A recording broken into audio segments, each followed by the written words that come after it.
This is the Make Planning Make Sense podcast. I'm your host, Aaron Zimmerman, and I'm a director at Centro. Our guest for this episode is Nathan Spencer, Managing Director of UKREiiF.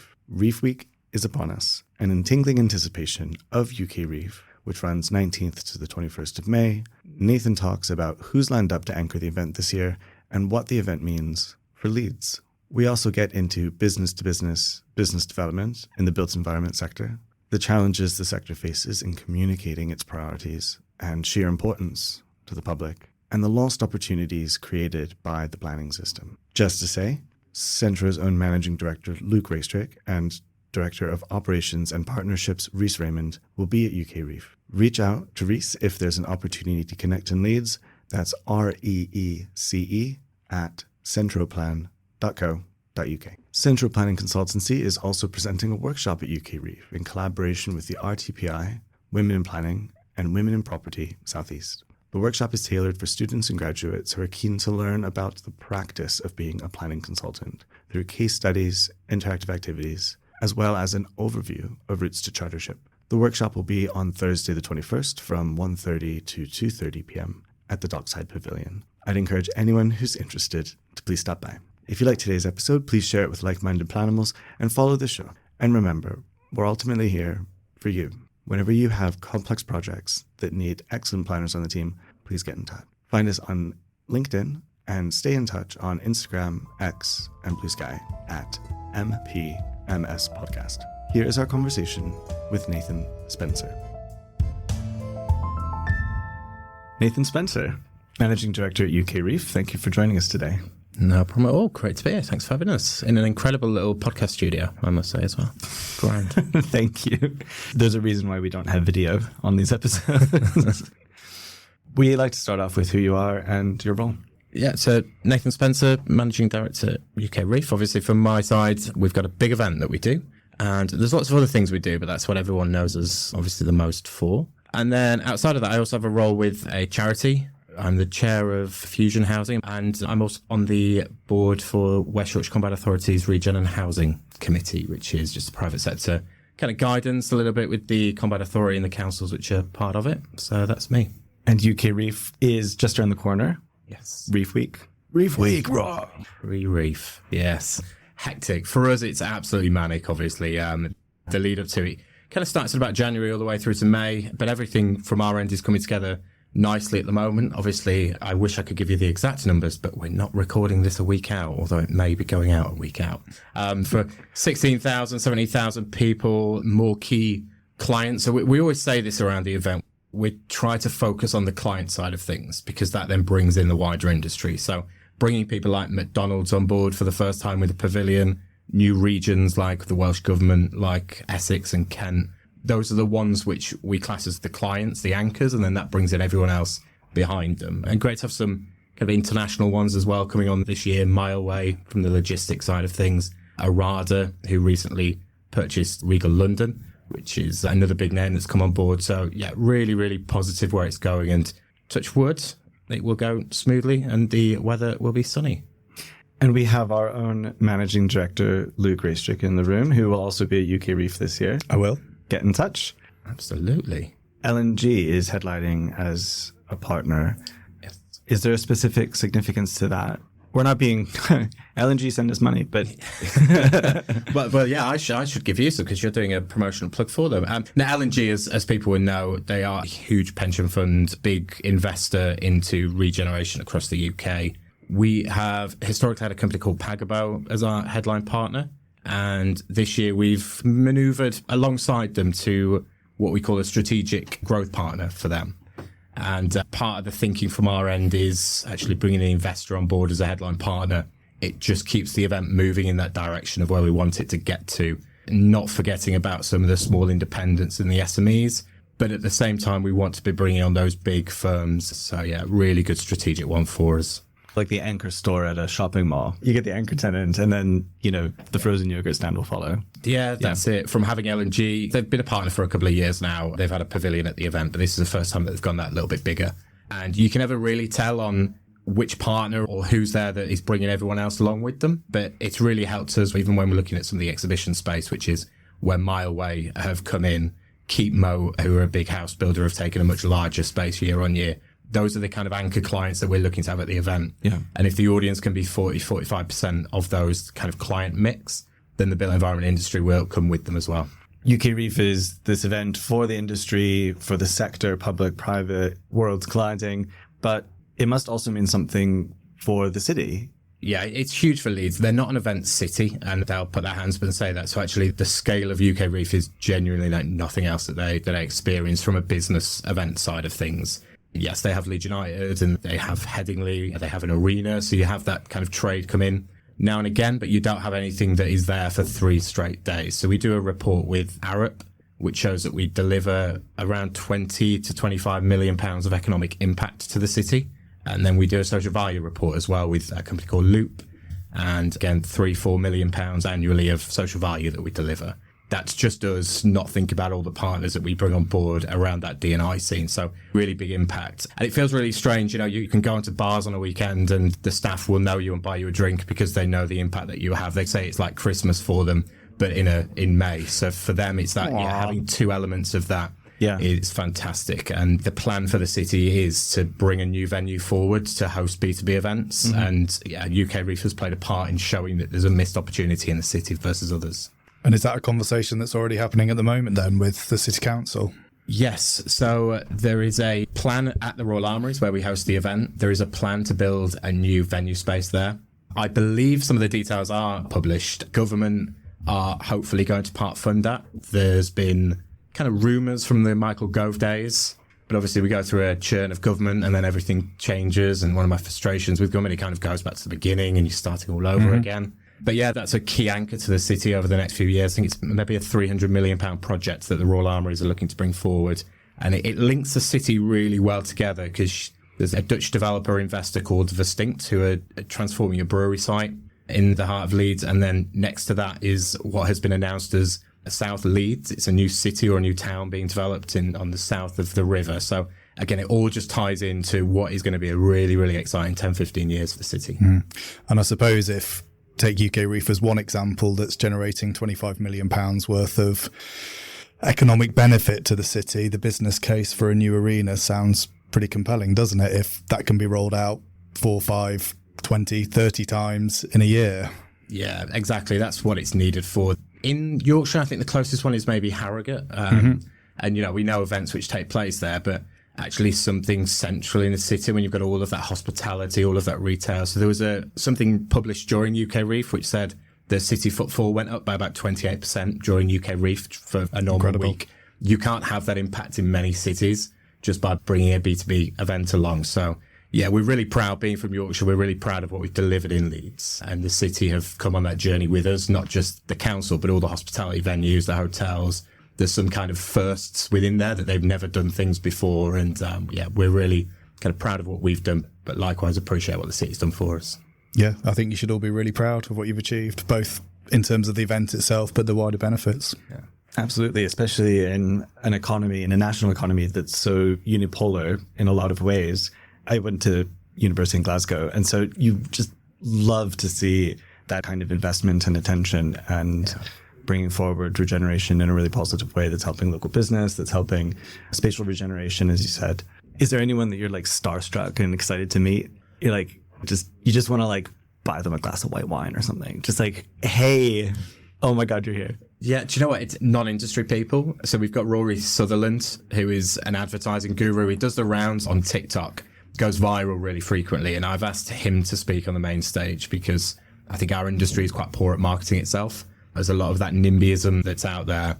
There's a real issue with actually attracting people to the industry. Yeah. And I think even basic things like we don't talk about the fact that there's really well-paid jobs in this industry, rather than when I was at school anyway, it was about bricklaying, and that was pretty much the industry that I got described. And yeah, I think there's just a really key element of marketing that we need to get better at as an industry. We're really good at marketing internally to our industry. You know, an architectural design, if I'm in the industry, I look at it and go, wow. But actually, if I'm outside the industry, no one's marketing to the general public, really. I think that's a bit of a challenge. And that's one of the things that we try to do, whether it be on TikTok or whether it be some of the YouTube stuff we do. We try to go out and get reviews from local businesses of the impact that we're having. And We try to do videos on come down to these areas when you're in Leeds, which are just more walk along and see them, street art.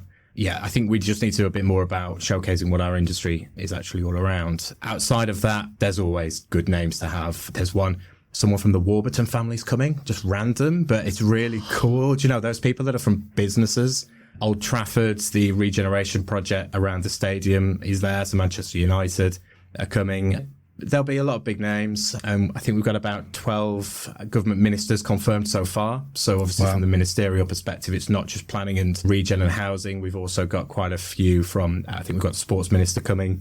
We've got the culture secretary coming. So trying to make sure that the industry isn't just focused on buildings and is actually everything else, which we know it's about, but sometimes that's missed. I love it. No further questions. Actually, no, one more. UKREiiF or MIPIM in like the Thunderdome, who would win?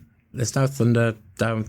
I remember when we first started UKREiiF, and I know I did go a little bit more on that us and them kind of dynamic because we had zero marketing budget. And when we launched UKREiiF, it was at the time of the pandemic. And the core reasons why people were questioning MIPIM was because of sustainability and because of the D&I agenda. And it was the first year during the pandemic where people didn't just roll over budget and spend it again year after year in a marketing budget. They actually looked at it and thought, well, do we really need to spend that? So it was a really good play for us to market the difference between the two. And actually, a sustainability credentials perspective, the fact that you get to meet 10, 15, 20 people, whether it's in the south of France or not, is still much better sustainability credentials than traveling all across the UK to 20 different parts. So yeah, I see a really good place for MIPIM. I think it just needed reshaping. I think there was a lot of people going out there with no other focus than maybe having a drink with a few friends. I think we're all quite aware of where it got to. But I don't see there not being a point of it. I think it's a really key strategic point in the diary and in the calendar. But I think it's allowing people to now do it a bit differently. But still UKREiiF if there was a winner. That was such a good and thoughtful answer to such a throwaway question. So I appreciate that. And I couldn't agree more, really. It's not a zero-sum game in these kinds of situations and in business development generally.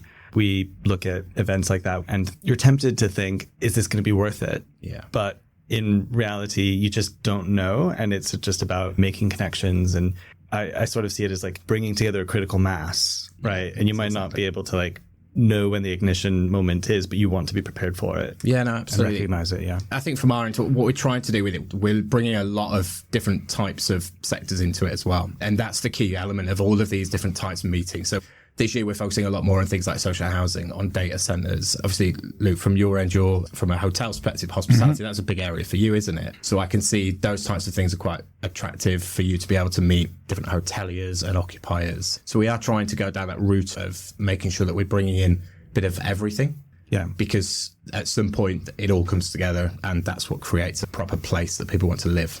And there's nothing more awkward than, as a planning consultant, going to one of these events, meeting another planning consultant, and then I or they are like, okay, never mind.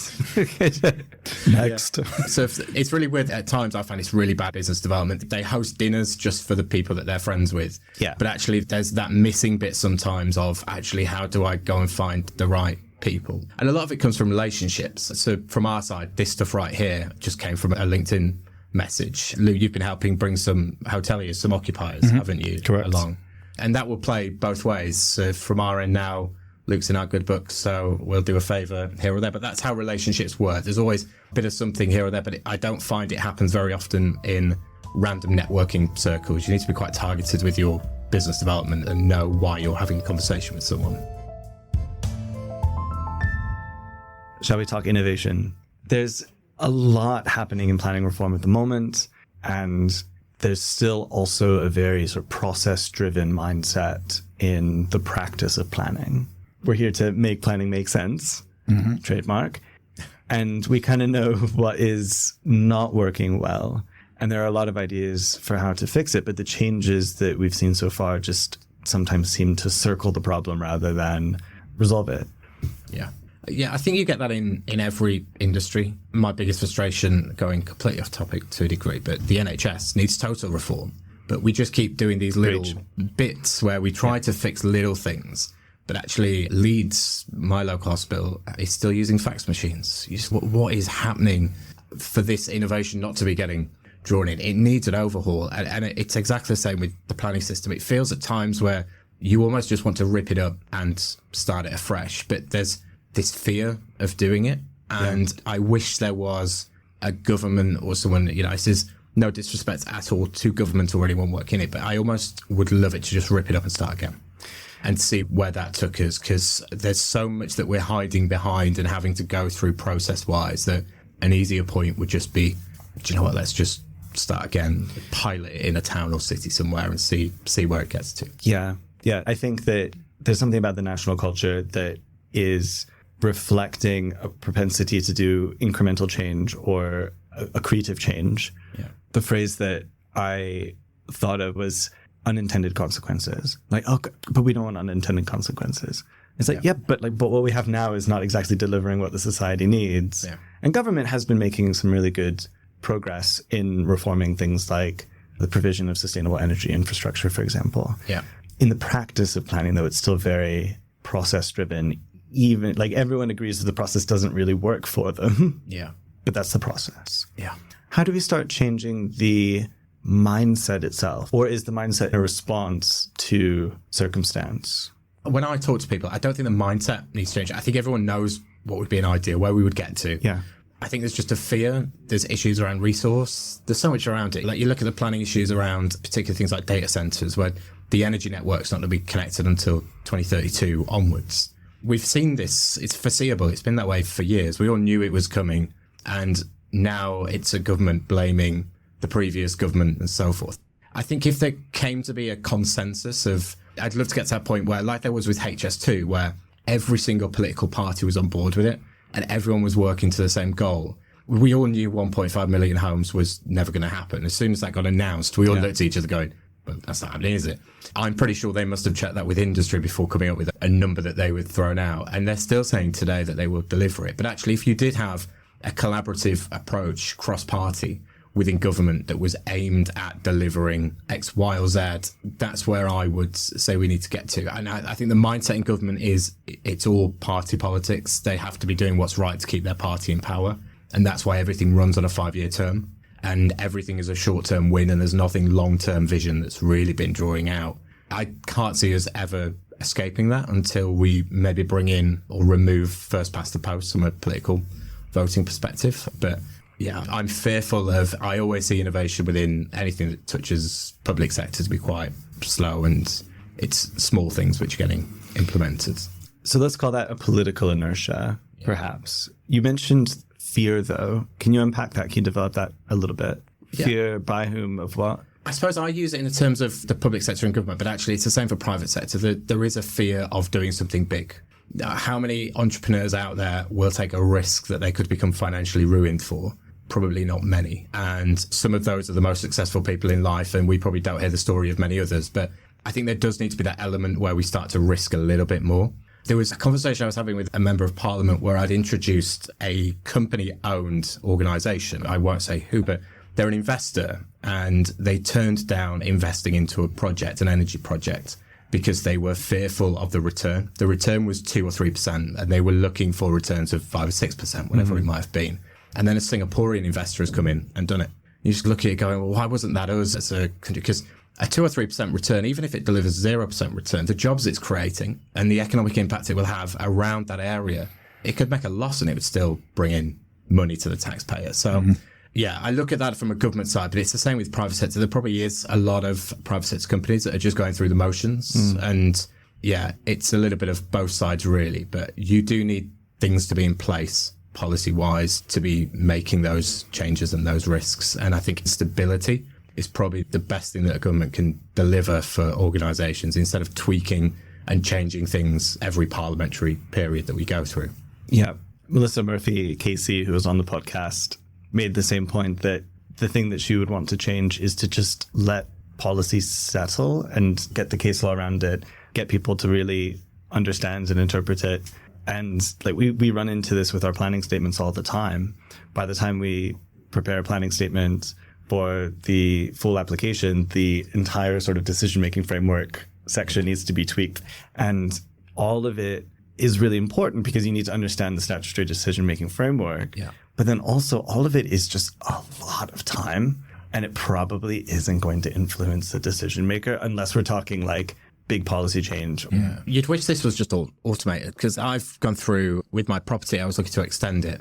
And the amount of processes I have to go through, it's like 6 to 8 weeks to get a decision if they're going to say yes to it or not. But it was quite obvious from what you put in on a website, it's going to be a yes. It's just pointless going through those processes. But it should be the same. The amount of planning applications which come through and they get rejected on things which are really obvious, which actually, if it was just AI generated and it knew what you were answering and it could just say no straight away to it. But yeah, that's that tech adoption, which I think will be really slow with rolling out. But yeah, I may be wrong. Fingers crossed. I know there is stuff being worked on. But yeah, we'll see. Yeah, I'm sure central government put a tender out before Christmas, didn't they, for a big commission in terms of trying to bring that sort of generative technology into the planning system, perhaps in the validation process.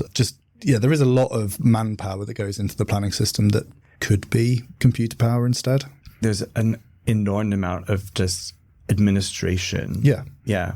And then there's the lost productivity of spending an inordinate amount of time trying to get somebody to respond, right? Or doing so much yourself that you haven't responded to the next person. Yeah. Mm-hmm.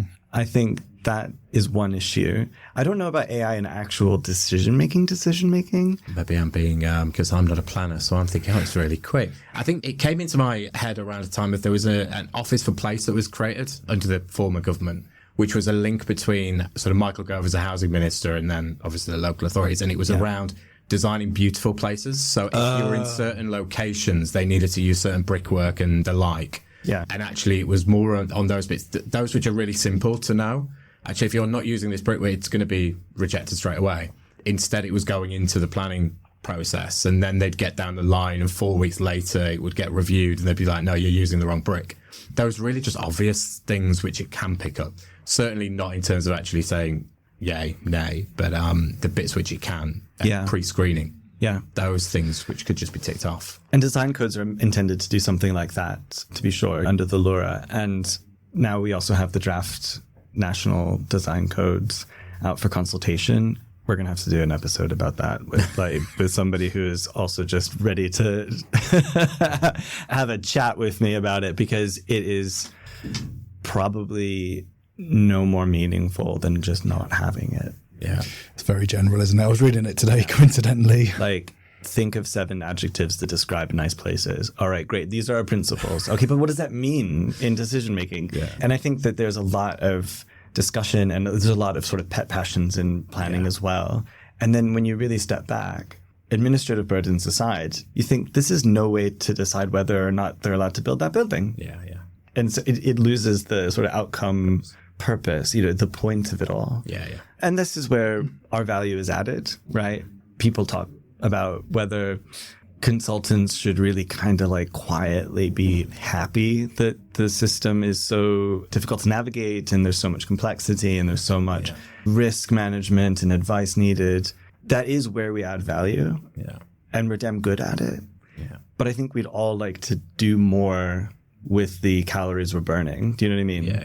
Have you had any discussions where investment has been cold because of these planning risks and uncertainty, or where investment could have occurred? You mentioned the example about the yields where somebody didn't take the option and then the foreign investor from Singapore took the option. How frequently does that come up in conversations with industry leaders? Yeah, frequently. I think there's a lot more stability at the moment. So every year we host a UKREiiF private roundtable for the investment minister. And having been through 4 investment ministers so far, this will be our 5th. It's a new one every time. The stability has been the core bit that they've needed. And actually, I think the current position of the government, whether you're pro or against, actually, I think they have given the UK a real stability that when you're looking externally in places like the US, you're not sure what's happening. It's very volatile. The market, particularly London, but elsewhere, is very strong at the moment. And the narrative they're giving that they are open for investment is good as well. But there has been, I remember some of the first roundtables which we held for the investment minister. So we bring over a number of delegates, particularly from Asia, but also from Central Europe and America for that roundtable. And their questions and concerns were very clear at the beginning. And actually, the more that we've gotten into running UKREiiF, the clearer those have been. And I think UK government have done a really good job as well in making it a lot clearer on the support that they can get coming into the UK, whether it be Homes England or sort of subvention funds which can help to bring that investment forward. One example which continuously rings around my head was one of the big retailers, who I won't name, but they go big at UKREiiF, and one of their biggest challenges was they have to send back $1 billion or so money back every year back to another country because they can't get the planning process through in time. They would have invested over the past 2 or 3 years $1 billion more if they could have invested that money.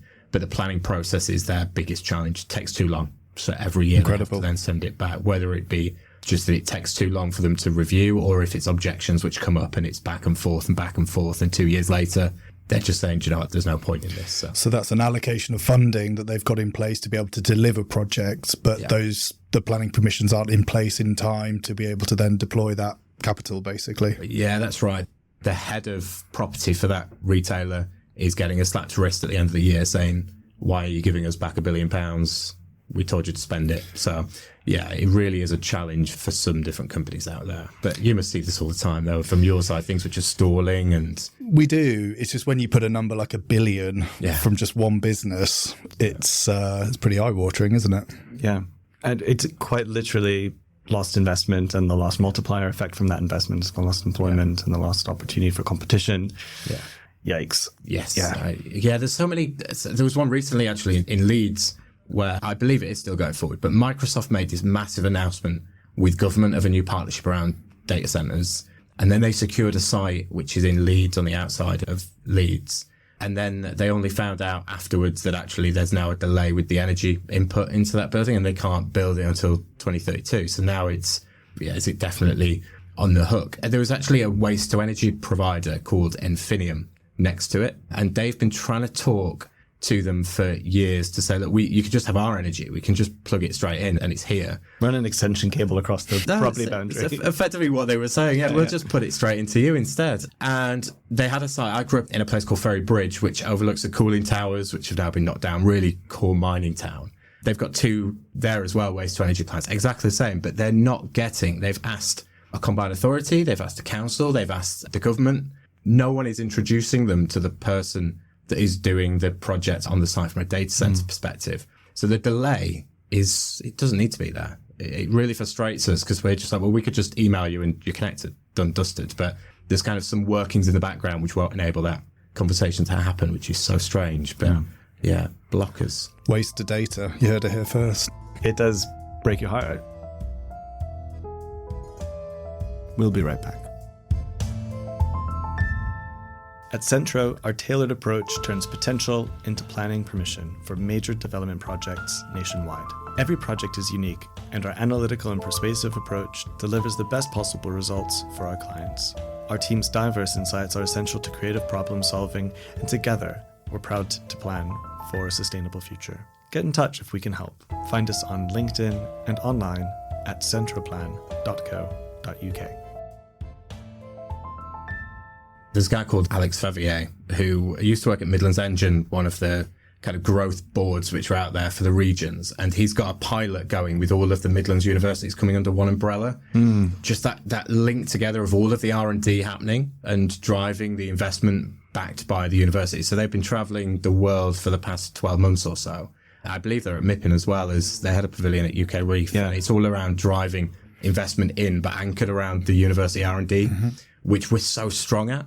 And we tend to forget about it, but there's nothing stronger than our kind of research and development, which links back to everything built environment, from the investment from pension funds to the people studying there. And are those the sorts of things that you hear within those investment roundtables as well, that research and development, just that human knowledge as well that exists within this country that, as you say, probably doesn't get tapped into nearly enough from a publicity perspective, but in real terms as well. Yeah, particularly when you're looking at places like life sciences. If you need to create a life science district, you must have really strong R&D coming through the universities and incubators to be based at those locations. And everyone's looking at sectors like that because it's high net worth jobs which come with it.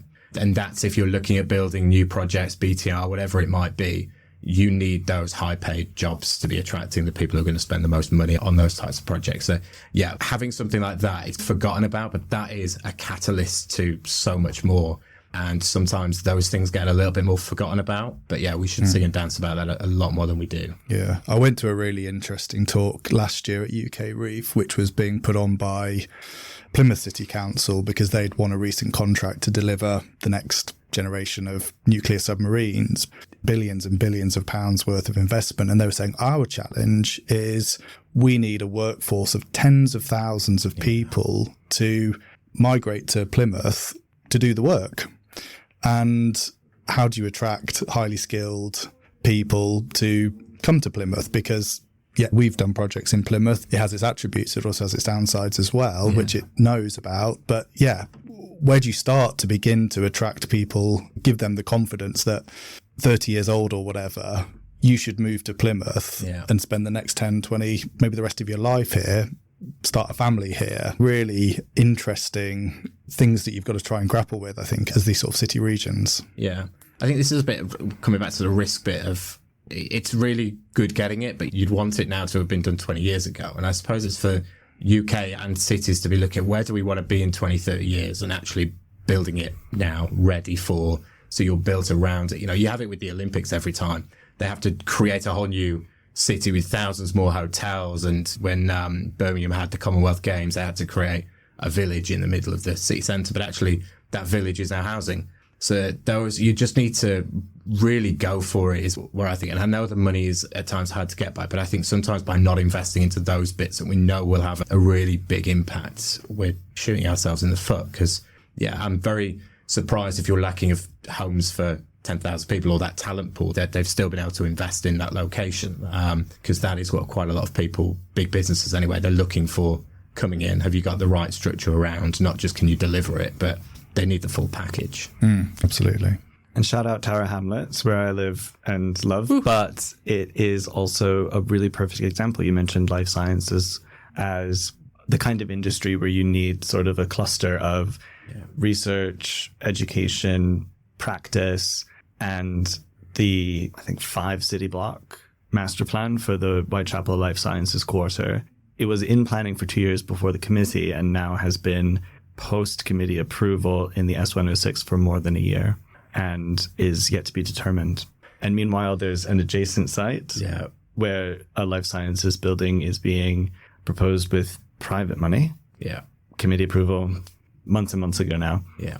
And they've just had to go back in for a third application for the Whitechapel estate, which includes some listed buildings and includes some key worker accommodation. It's owned by the trusts and they have an implementable permission, but they can't actually build it. So now they're going in for another go at planning. So 3 things all in planning. Meanwhile, QMU is doing up the library, which is right by the main hospital. It's in this beautiful sort of like brick Gothic church. Like it's really cool.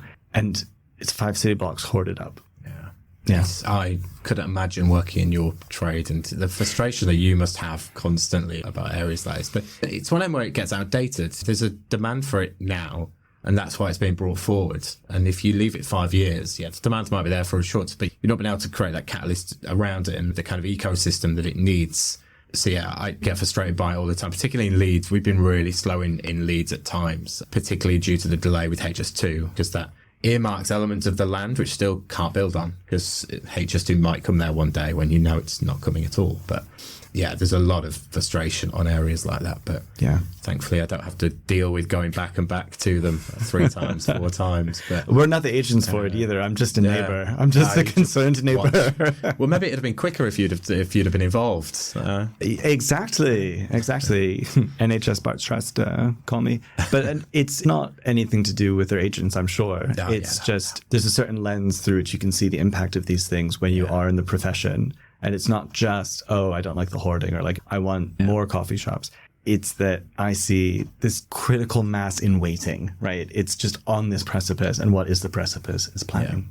On the economic benefits side of things, we've been talking about direct and indirect economic benefits. So I think it's fair to give a shout out to the NLA report as well. Yes, I loved it. We gave them an award. We've created these random UKREiiF awards, which we just send to people that we think do awesome things. And yeah, that report we thought were excellent. So we sent out a cheeky reward in the post to them. Like an acrylic, like obelisk you put on your desk. Yeah, because we didn't want to go through that generic having a kind of judges and the whole you have to submit, you have to pay for being around a table and drinks and all that sort of stuff. So we've got to a point where we just think, actually, if we see someone doing something great, we just send them a UKREiiF award for doing just that. Yeah, that report, it's really frustrating that the industry isn't thought of in as high regard as it should be. And I see it so much when big events which are happening or, investment summits and this and that. And actually some of the key businesses in the built environment aren't present. And it goes through my head. Yeah, I just cannot believe it's just overlooked as big as it is. But yeah, it should be in everything. It is. It's the built environment is where we study. It's where we have our healthcare. It's where we live, work. Without the built environment and the placemakers that we are, you get soulless locations that don't work. So, it should be more higher thought of than it is. So, great report, I thought, from the NLA. Very good work. And which report was that, sorry? It's just called the Built Environment Sector Report. Sexy as that. The Built Environment Sector Report. But yeah, it's very, very good. It gives a number of the economic impact of and importance of our sector, and it's bigger than the financial services. It's bigger than XYZ. Yeah, it's very good. But talk about a branding challenge in the sector. The Built Environment Sector Report. I know. And the NLA is great. They do great work. I know. And it's an accurate title. Yeah, it should. Yeah, I would call it something about the actual impact. I don't know what it is. It's the UK's biggest economic sector. We should be leveraging that. But then again, like I said, our marketing is always done inward focusing so much. Yeah. Should be called like step aside finance industry. Yeah. Fuck you, finance. Yeah. You heard it here first. If we look at how to move faster or how to be more optimistic and less cautious about potential innovation, even with the potential for unintended consequences, it might be interesting to explore how that could actually look. We had Phineas Harper on the podcast earlier this season, and one of the things he points out is that we have a very decentralized planning system, right? Most of the power sits with the local planning authority.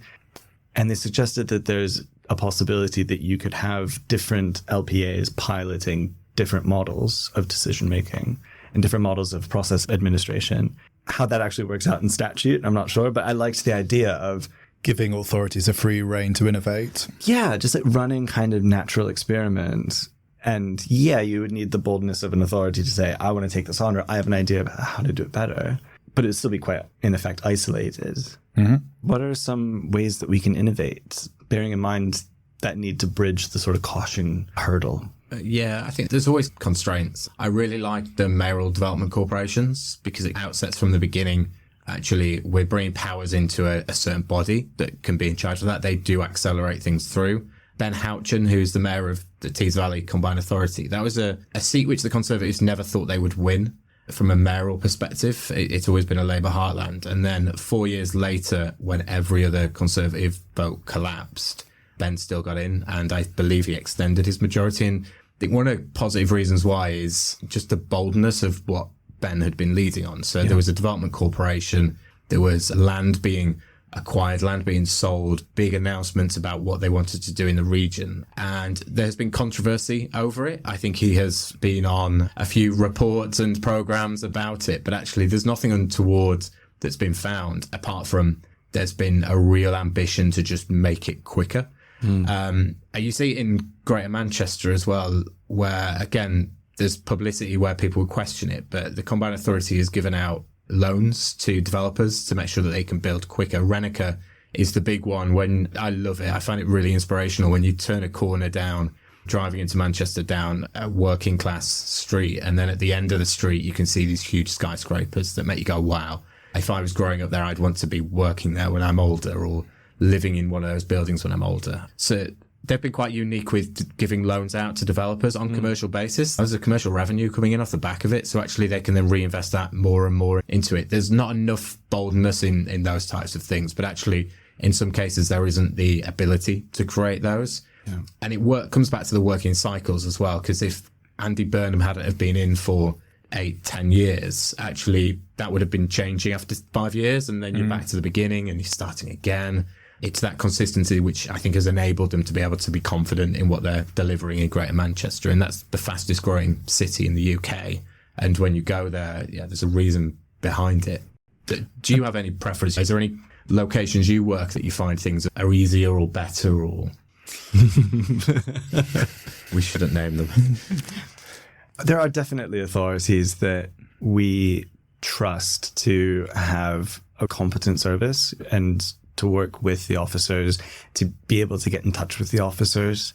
I think Tower Hamlets is a good example of that again, where we don't always agree and sometimes we genuinely disagree, but it's on the legitimate principles of the question. Yeah.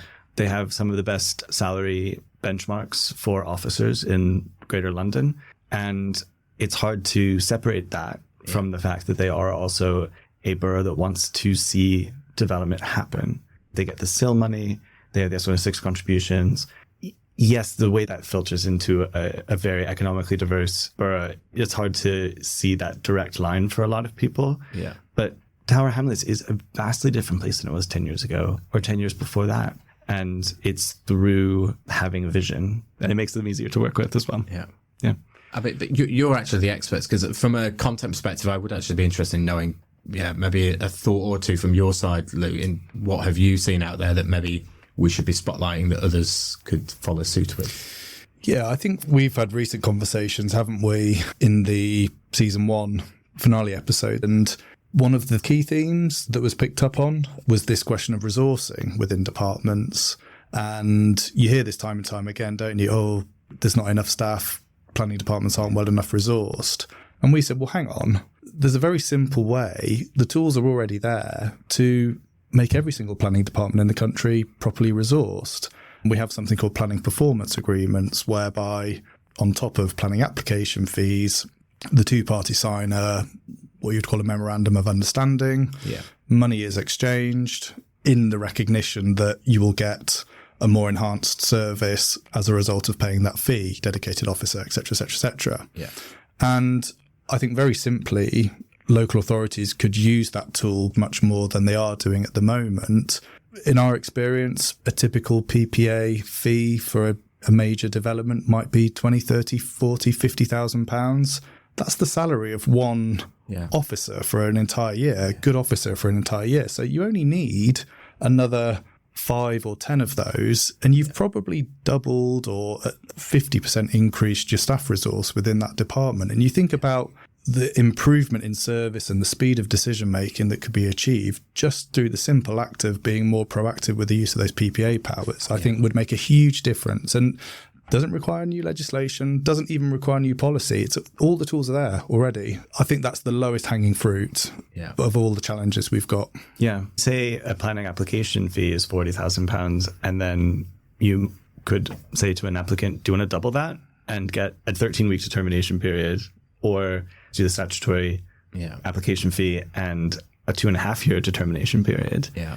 It's a no-brainer. I totally agree. This is something Aldi, the supermarket, have raised to us before, where they would do it with every application. But I think they don't want to jump to the front of the queue. They just want to do it with every application because of the size of the business. And it makes it go a bit quicker because everybody has another planning officer in place. But yeah, some of the organisations, they would be desperate for that type of intervention. But in some cases, the local authorities don't want to utilise. But I think from Aldi's side, they don't want to jump the queue because they're very social value focused. So it's that kind of jumping a queue can actually give it a bit of a negative sort of viewpoint from the local community if that seems they to be paid going off quicker. the planning department kind of mentality. Yeah. I think if everybody was working to the same regime, then there wouldn't be any jumping of the queue. There would just be more officers to deal with what is the same workload, and therefore decisions get made quicker. As you say, they might hesitate to be the first. But if it were a common thing, they would be grateful, I think. Yeah.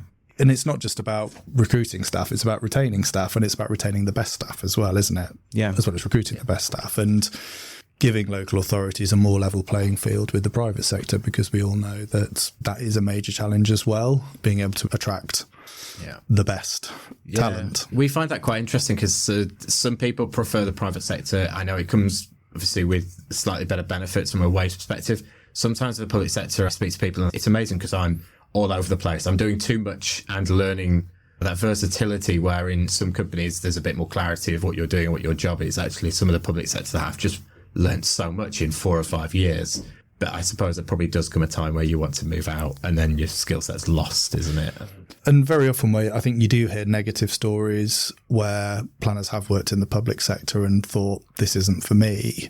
I also think a lot of the times the root cause of that is because they've got too many applications to deal with, and maybe the management resource also doesn't have enough time to be able to spend time mentoring them. So I think, again, I don't think it's necessarily cultural. I think it can be resolved with what I've just described. Yeah, I agree. It's a bit of a chicken and an egg situation, because you'd probably want to hire somebody entirely new on the anticipation of that person working on PPA majors. Yeah. Instead of, we're going to have a PPA to do the pinky promise, but then that officer and all of the consultees are just as constrained as they were before for time and workload. Yeah. So you'd have to take that leap of faith, not just to be the first one like Aldi, and maybe it has that hesitation. It's a public-private sort of who's going to take the first step question as well. Yeah. We've got one more question. If you were policymaker for a day, monarch for a day, what's the first change you would make to the MPPF? It's a big question. And it's one of those where, because I'm not in the day-to-day of it, I'm not going to be the most insightful. But I think the big bit for me is what we touched on earlier around cross-party support. I would love something to be a contract where it actually has to be signed and stays in place for a particular period of time so that everyone knows what they're working to. And I also think one of the big challenges I find is around areas like social value. And I think so much is led by sort of short-term views. And I wish there was a bit more of an anchor in there that was looking at preventative issues and challenges that we have in society. Because I think if you embedded some of those in, the return on investment side of things becomes a lot more attractive to certain investors and developers when you're looking at projects. But when you're looking at areas like, mobility and healthcare and all those bits which are so crucial, you can save so much money down the line by embedding certain elements around a social value structure. So I think more clarity on social value and actually coming to a true figure and a number of what that is, and somehow embedding that into a longer term. I know there's mentions of, but I still think there needs to be a bit of an overhaul of understanding truly how much money is spent, what comes out at the other end, and some kind of structure around that so everyone's working to the same blueprint and calculation. But apart from that, it goes back to the same stability, sign it as a contract, and let's get it into place for the next 10 years so we all know what we're working to and there's no movement away from it. That's fantastic. It's great to actually ask you the question as a non-planning practitioner, because that's where synthesis and creation come from. Yes, that's it. I'm sure you will know that from your side, it'll be like bullet point X on page 34. Yeah, you'll probably know the exact thing that you would change within it. Yeah. My side, thankfully, I don't know it as detailed as line per line. But we're very grateful. Nathan Spencer, Managing Director of UKREiiF. Thank you so much for joining us. No, it's been a pleasure. Really appreciate it. Thank you. Thank you for joining us for another episode of Make Planning Make Sense. Please do give the show a follow, and please share the show to keep the conversation going and the community growing.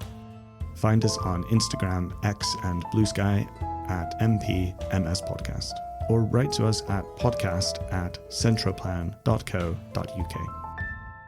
Make Planning Make Sense is presented by Centro Planning Consultancy and recorded in beautiful London, England. Its executive producer is me, Aaron Zimmerman. Marketing and promotion by our colleague Reece Raymond. Graphic design by our colleague Miriam Malaxi. Music by Joseph McDade. From all of us here at Centro, thanks again for listening.